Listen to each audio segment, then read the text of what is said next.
नमस्कार, आप देख रहे हैं एनडीटीवी राजस्थान। मेरा नाम है आदित्य झा। स्वागत करता हूं आपका इस बुलेटिन में। और भगवान गणेश के स्वागत की तैयारी में पूरा देश जुट चुका है।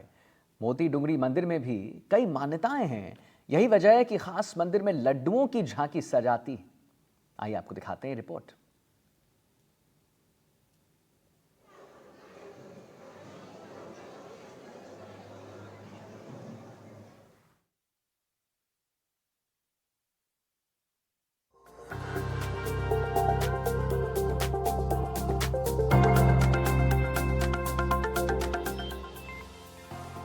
भगवान गणपति के स्वागत की तैयारी में पूरा देश जुटा हुआ है। कहीं मोदक तो कहीं 56 भोग से बप्पा को लुभाने की तैयारियां हैं। ऐसे ही जयपुर के मोती डुंगरी मंदिर का परिसर भी गणपति के जयकारों के साथ लड्डुओं की सुगंध से सराबोर हो गया है।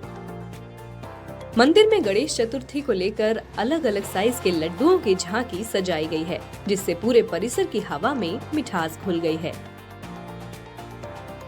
इस झांकी में 251 किलोग्राम वजन वाले 2 बड़े लड्डू, 51 किलोग्राम वजन वाले 5 लड्डू और 21 किलोग्राम वजन वाले 21 लड्डू शामिल थे। इसके साथ ही हजारों अन्य छोटे लड्डू भी शामिल थे। धर्म परंपराओं से चलता है, उसमें नया करना बहुत मुश्किल होता है, लेकिन फिर भी अपन कुछ चीजें ऐसी होती जैसे झांकियों में परिवर्तन हो जाता है। आज भगवान के मोदकों की झांकी है और भगवान के विभिन्न आकार के मोदक का भोग लगाया गया है। भगवान श्री गणेश जी महाराज के मोदक सबसे प्रिय हैं, इसलिए विभिन्न आकार के मोदक, विभिन्न स्वरूप के मोदक आज उनका भोग लगा के भगवान को प्रसन्न करने का प्रयास किया गया है। मंदिर में दाहिनी सूंड वाले गणेश जी की विशाल प्रतिमा स्थापित है, जिस पर सिंदूर का चोला चढ़ाकर भव्य श्रृंगार किया जाता है। इतिहासकार बताते हैं कि यहाँ स्थापित गणेश की प्रतिमा 1761 में लाई गई थी।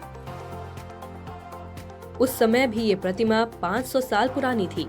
मंदिर में गणेशोत्सव के समय भी लाखों श्रद्धालुओं का तांता लग जाता है।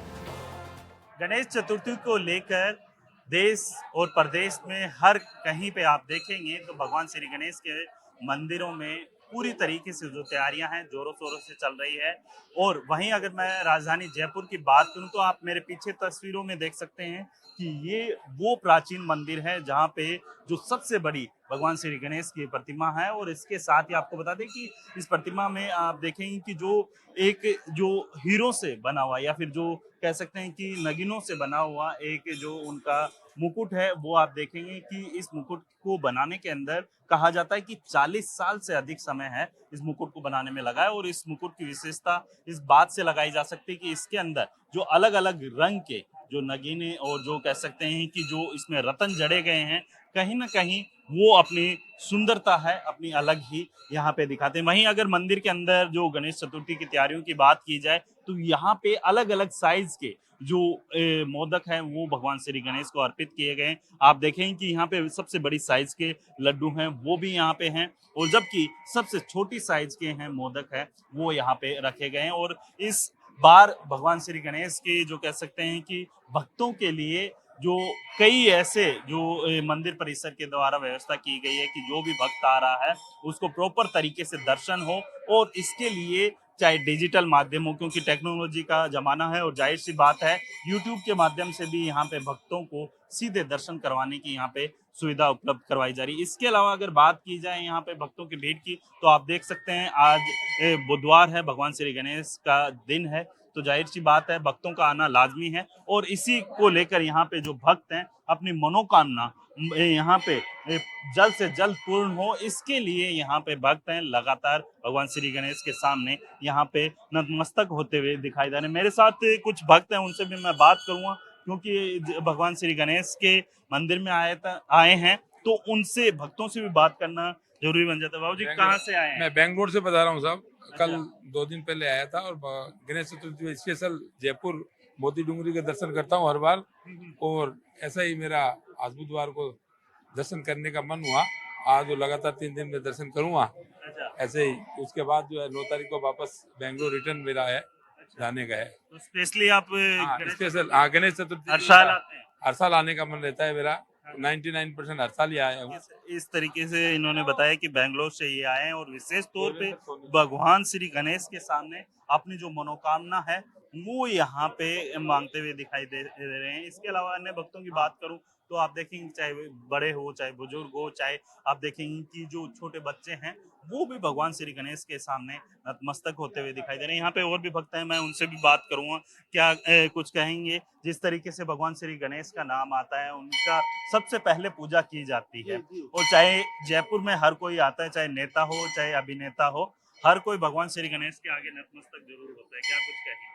देखिए गणेश जी महाराज सर्वप्रथम पूजे जाते हैं। बिना गणेश जी के कोई भी काम नहीं होता। विघ्नहर्ता बोलते हैं इनको। कोई भी काम शुरू करने से पहले गणेश जी का नाम लेने से कोई भी काम आपका रुकता नहीं है। इसीलिए गणेश जी को विघ्नहर्ता भी कहते हैं। और आज बुधवार का दिन है, 2 दिन बाद गणेश चौथ भी है। तो कहने का मतलब है कि गणेश जी के बिना तो कोई काम होता नहीं। बोलो गणपति बप्पा मोरिया। यहाँ पे आप देखेंगे कि जो प्रसाद के लिए, प्रसाद वितरण के लिए अलग से व्यवस्था की गई है। यहाँ पे जो भी भक्त आ रहे हैं उन्हें निःशुल्क जो गणेश चतुर्थी के जो कह सकते हैं कि प्रसाद है वो वितरित किया जा रहा है। इसके अलावा अगर मैं बात करूँ इस पूरे कार्यक्रम में तो आप देखेंगे कि इस पूरे जो गणेश चतुर्थी का कार्यक्रम रहेगा, इस गणेश चतुर्थी के कार्यक्रम में आप देखेंगे कि तमाम जो भक्त हैं उनके लिए विशेष के लिए आप देख सकते हैं कि पूरे ये जो मंदिर परिसर के जो ये व्यवस्था की गई है, भीड़ को व्यवस्थित करने के लिए यहाँ पे कॉरिडोर जो बनाया गया है मंदिर के अंदर, आप देखेंगे कि यहाँ पे जो पाइप लगे रहते हैं उन पाइपों के ऊपर लोग अपनी जो मनोकामना होती हैं उन मनोकामनाओं के चलते यहाँ पे धागे बांधते हैं और धागे बांधते हैं और उन मनोकामनाओं के पूर्ण होने की भगवान श्री गणेश के सामने यहाँ पे जो कह सकते हैं कि अपनी इच्छा है जाहिर करते हैं। जाहिर सी बात है राजस्थान के मोती डूंगरी के मंदिर की अगर बात की जाए तो ये मंदिर सबसे प्राचीन मंदिर है और ये इकलौता मंदिर है राजस्थान के अंदर जो सबसे बड़ी जो कह सकते हैं कि जयपुर के अंदर सबसे बड़ा जो कह सकते हैं भगवान श्री गणेश की प्रतिमा है वो यहाँ पे विराजमान है। इसके अलावा मैं और भी भक्त हैं उनसे भी बात करूंगा। माता जी आप कहाँ से आए हैं? मैं भवानी नगर जयपुर से हूँ। जयपुर से। जी। क्या इस मंदिर के पीछे की क्या कुछ कहानी है या फिर क्या बहुत बड़ा महत्व है। शायद मैं बहुत तुच्छ इंसान हूँ, इसका बखान कर नहीं पाऊंगी, लेकिन जो आता है वो खाली हाथ नहीं जाता यहाँ से, बस इतना ही कह सकते हैं।